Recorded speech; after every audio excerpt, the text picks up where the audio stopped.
The following is a project of our nonprofit newsroom. Support Midcoast Morning and local community-centered journalism today by signing up to be a monthly sustaining donor at chly.ca/donate. It doesn't take much money to support local news.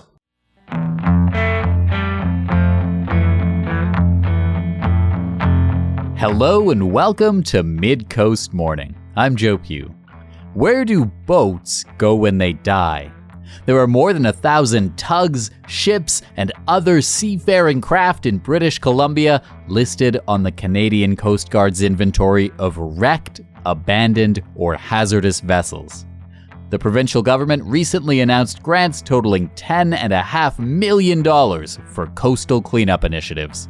That work is in part disposing of derelict vessels. On today's show, we're going to dive into the issue. What happens to these boats? Why is it important we get rid of them? And why are there so many that get abandoned in the first place? Let's get right into it.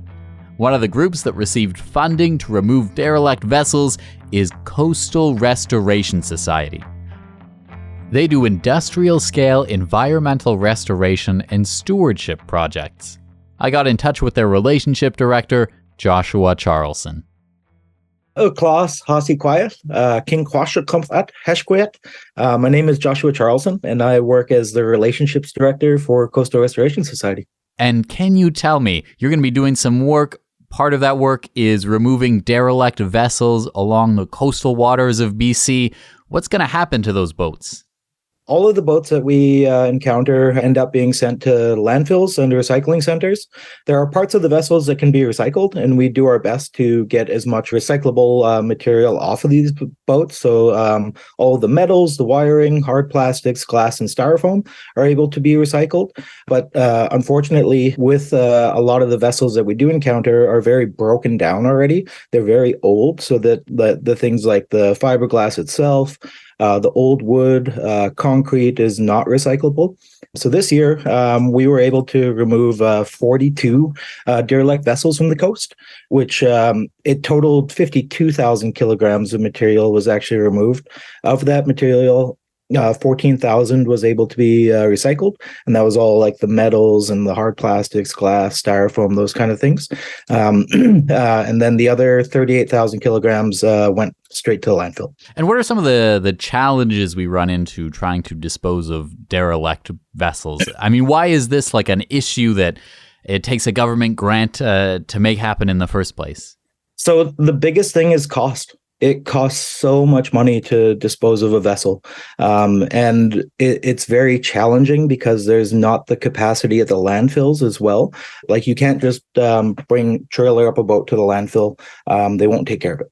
So it needs to be broken down into, I think it's meter by meter is what they can take material wise for the size. So you've got to be able to break down these vessels in order to even bring them to a landfill or to bring them to recycling centers. And oftentimes to break down a vessel, you need heavy equipment. We use excavators. We also use like sawzalls and power saws. We use cranes. We use barge and tug. We have our own landing crafts as well, and disposal bins. And the landfills just don't have the capacity to take old boats. So the onus is on the boat operator. And those things can add up pretty quickly when you're breaking down a boat for the cost. And a lot of people don't budget that into boat ownership. So they buy a boat and then it's only got a shelf life of maybe 30 to 40 years. So there was a big boom of people switching over from wood to fiberglass. Now we're realizing that all of these fiberglass boats are becoming end of life, and people prior to 2019 were able to just abandon boats with no repercussions. But now there are actually laws through the WAVA Act that are, again, making it the onus of the owner to actually discard these boats. And what we're finding is that it's pretty hard on a boat owner. Say you just have a 20-foot lake boat. that you have that's nearing the end of life. You've used it. It's starting to get leaky now. You don't know what to do with it. You then have to contract a company to come break it down, put it into bins, and then dispose of it properly, and not just leave it on the shore, which is unfortunately what the practice was of the day over the past kind of a few decades of people just leaving boats. There's approximately 1,700 vessels on the Transport Canada registry, so like that have been identified by the registry and have been flagged. But we know from like doing survey work internally that there's a lot more than 1,700 boats on the BC coastline that are derelict vessels that need to be removed. And unfortunately, every harbor that we've looked in, we've found derelict vessels around Vancouver Island. So it's a huge problem, and the capacity right now just isn't there. And that's something that needs to happen to allow people to actually deal with their boats responsibly in the future. And you mentioned that it's a situation that's hard on the owner of the boat. I imagine, thinking to the comparison of a car, everyone understands that depreciates in value, but I think in people's minds, maybe even if your car is kind of busted, it doesn't have negative value. Maybe it can still be scrap metal or something. But when it comes to a boat, there reaches a point where it just has significant negative value in the order of thousands of dollars just to get rid of it. Exactly. Yeah. You hit the nail on the head there. Everybody knows you can call a junkyard. They'll come get your car. You can't call a junkyard to come get your boat. And so what do we do? That sounds like a significant problem. Are we doing anything about that as a society?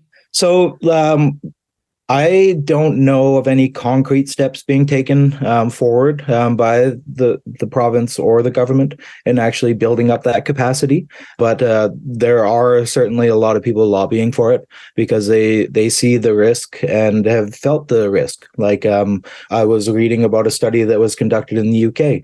For every 1 liter of oil spilt into the ocean, it can contaminate up to 1 million liters of salt water.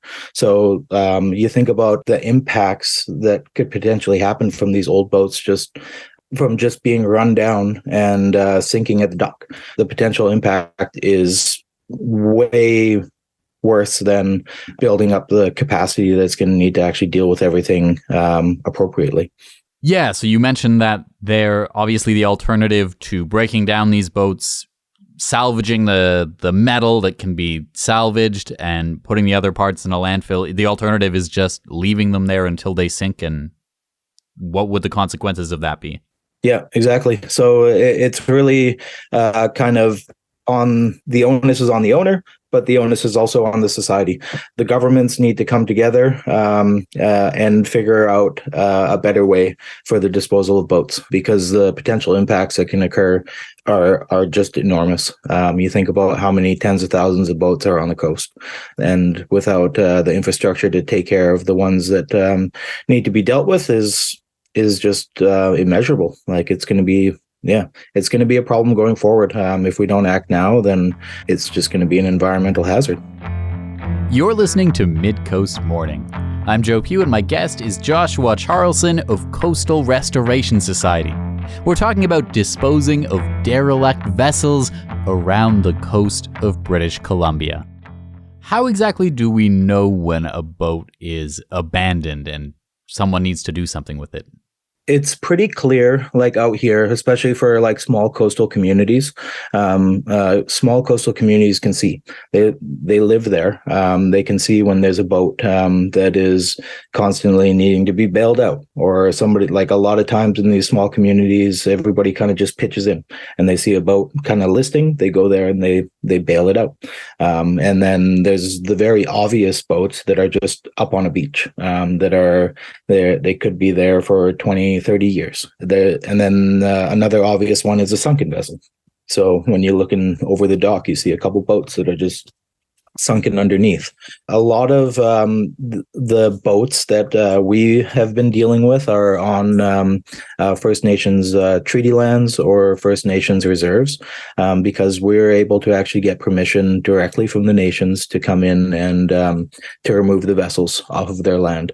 in order to do it on private land or elsewhere in the province, it's kind of a long process that you need to go through with Transport Canada to get permits and to get permissions. I think that they need to see that nobody has visited the vessel in a year.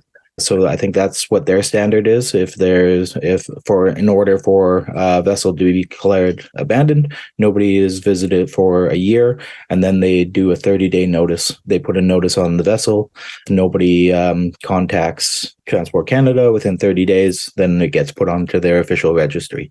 That registry that I'm talking about that has about 1,700 vessels on there, and those are just the ones that have been identified through that process.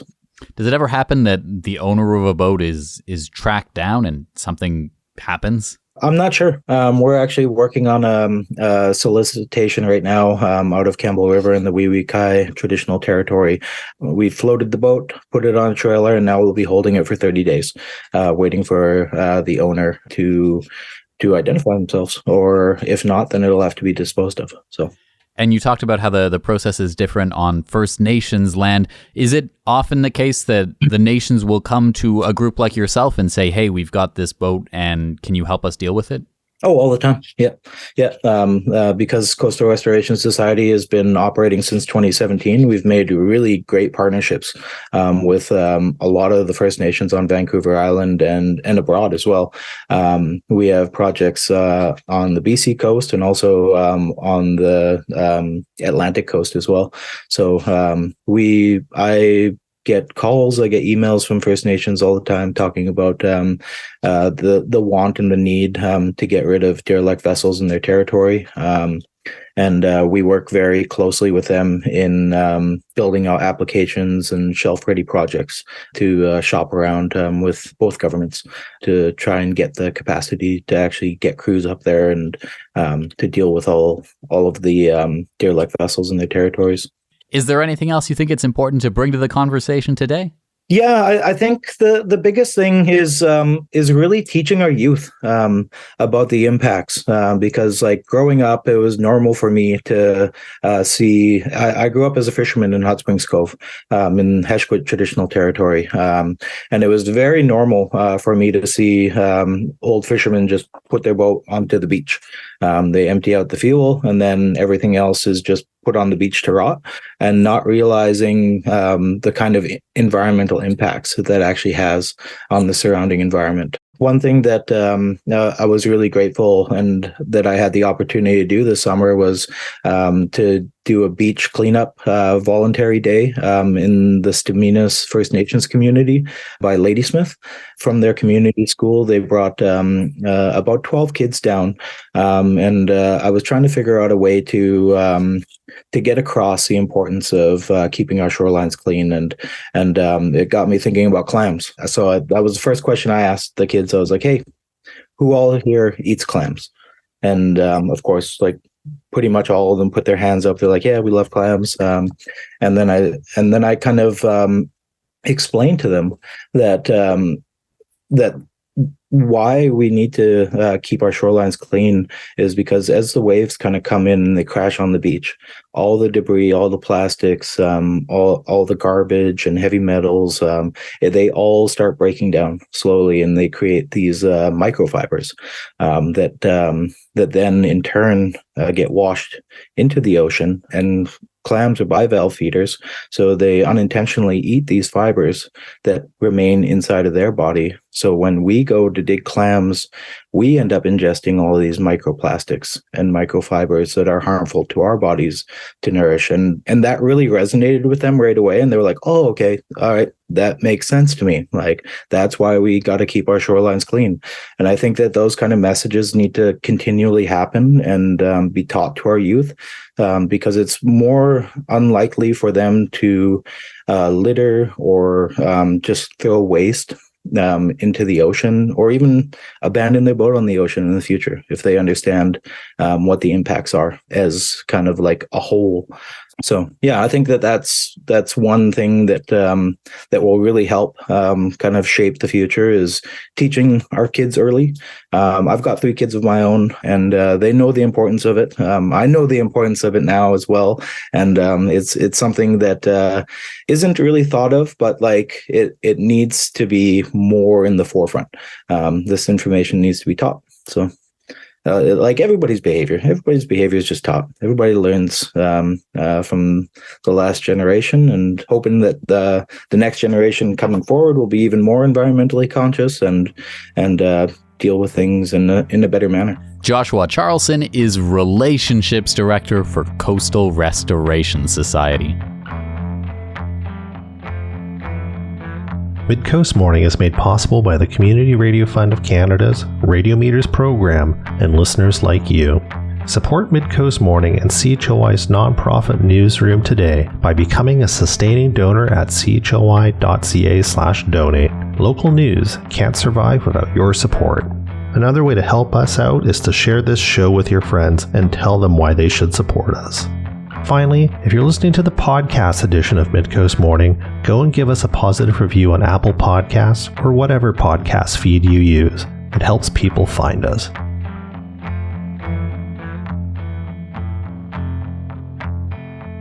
Today on Midcoast Morning, we're taking a look at what happens to abandoned boats around the coast.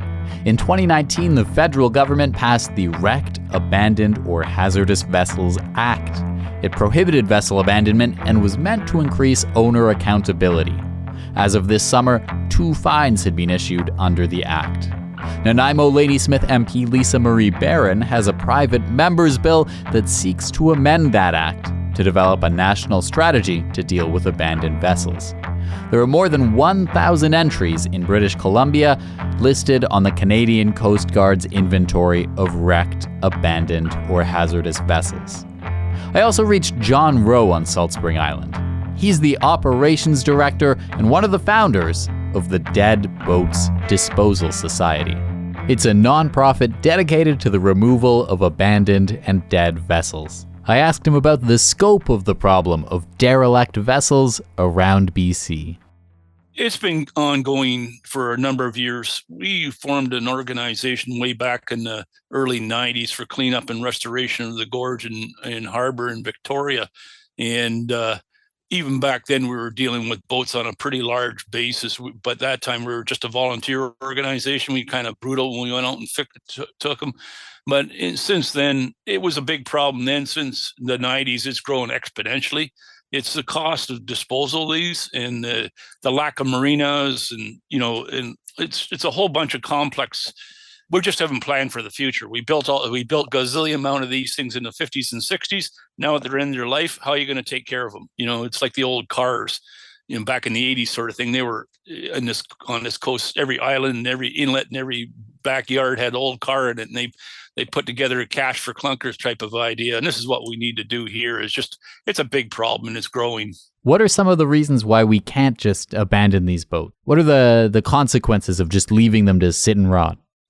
Well, one time, because of funding and things like that, the way our senior governments have treated both Coast Guard and receiver wrecks is that if it's not leaking oil or it's not a direct result of hazard in navigation, it wasn't a problem because they just didn't have the resources or the impetus to do it. We've found from our own researches in the past, we're working with a professor over in England, shown just in glass reinforced plastics, they don't, once they're in the water, and especially if they're submerged or semi-submerged, they break down really fast.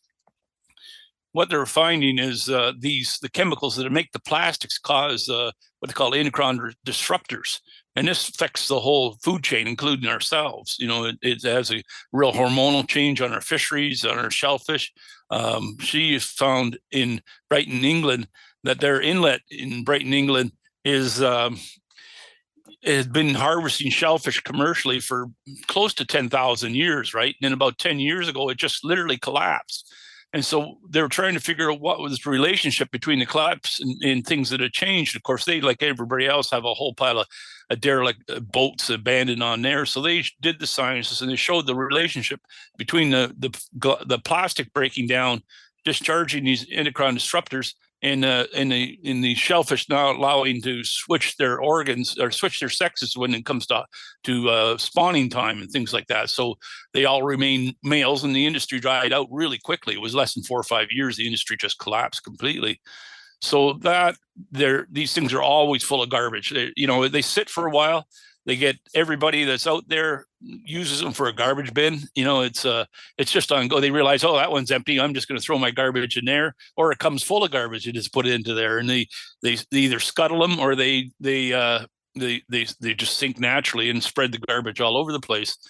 Another aspect too is the loss of habitat. That's a big one for us. We've been doing restoration of eelgrass and seagrass spaces for years, and so you look at eelgrass, it's very susceptible to changes in the shading and what happens if a boat goes down, say a 40-foot boat.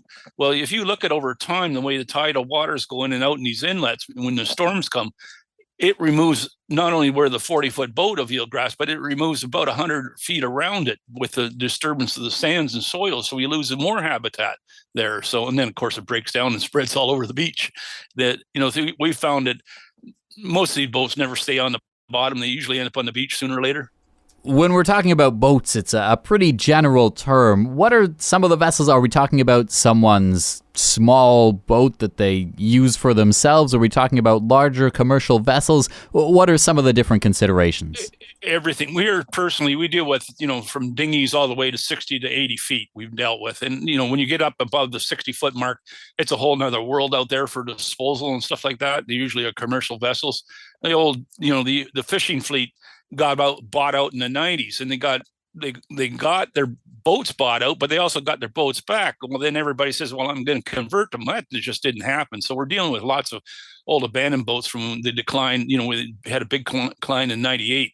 The commercial fisheries industry collapsed, and they bought out a whole bunch of boats. They're in the process of doing the game, but this time we're encouraging them is that you're going to buy out the boats and the license. Just let's go and dispose of the boat now, not 20 years from now when the cost goes up exponentially. And it's, they're big boats, they're heavy and they're dirty. So yeah, it's ongoing. And you mentioned there that it costs money to dispose of boats. Is that the reason there are abandoned vessels in the first place?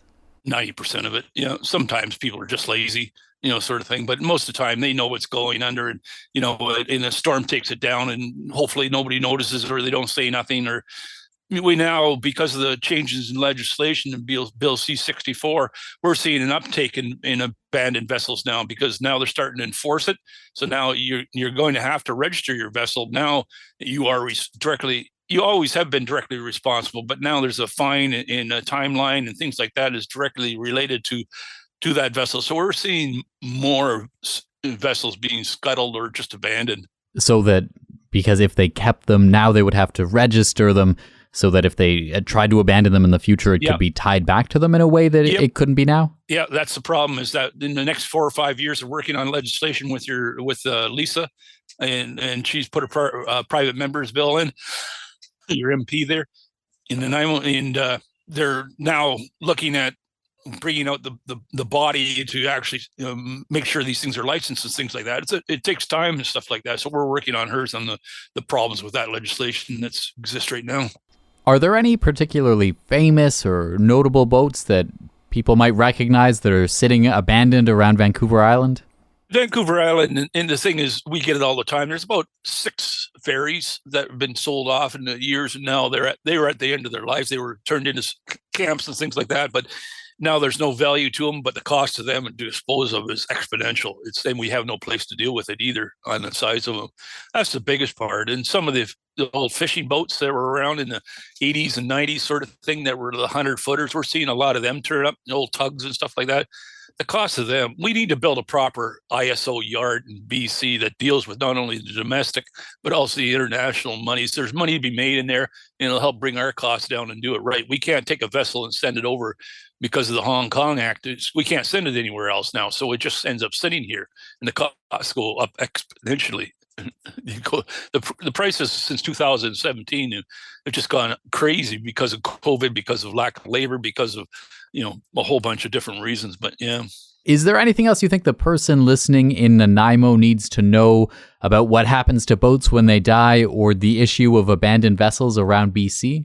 Well, a couple of things is we've been pushing the federal and provincial governments to we had to adopt a cash for clunkers program in BC here for a long period of time. It was very successful in the 80s, and they got rid of a lot of these abandoned cars that were everywhere in the province. I remember coming out here as a kid, and uncles and on their farms had 20 cars in there, so they put a program in and got $300 for their car, and that was because the price of scrap iron was quite large. It was $100 a ton at the time. So you're not going to be able to do that with boats because of the cost of disposal of them. But I think if we got out there and got these boats, we could get. So what we're doing is an inventory now to see anybody that wants to give up their boats, and we'll work with our agencies to come up with the money and help raise it privately. It's essential to get these boats before they get in the water. I'm always a big advocate of source control. If you don't stop it from going in, you're never going to fix the problem, So it's maybe just a matter of giving people an incentive to get rid of their boats rather than punishing them. Yeah. It's just, I can understand, the value and what happens. I've done it in the past is I've had a boat. It's got a little bit over its age and I've sold it off. I made sure it got transferred out of my name, which most people don't do. So, but, then it goes down to the lowest common denominator. It gets left out in the harbor somewhere and stripped. And then, you and I as taxpayers end up paying for it and pay very dearly for it too. John Rowe is the operations director and one of the founders of the Dead Boats Disposal Society.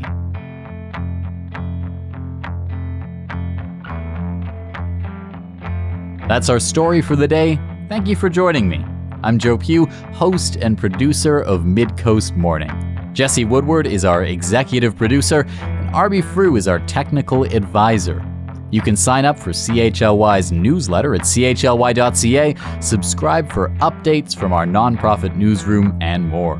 Our theme song is First One by local Nanaimo band Waste Management. You can find more of their music on their Bandcamp. If you have a story you would like us to cover, email us at news@chly.ca. That's all for now. I'll talk to you on another Midcoast Morning. Midcoast Morning would not be possible without the funding of the Community Radio Fund of Canada's Radio Meters program and listeners like you. Midcoast Morning is a project of CHLY's nonprofit newsroom. Support nonprofit journalism in Nanaimo and on the Salish Sea today by becoming a monthly sustaining donor at $5 or more per month. Support the program at chly.ca/donate.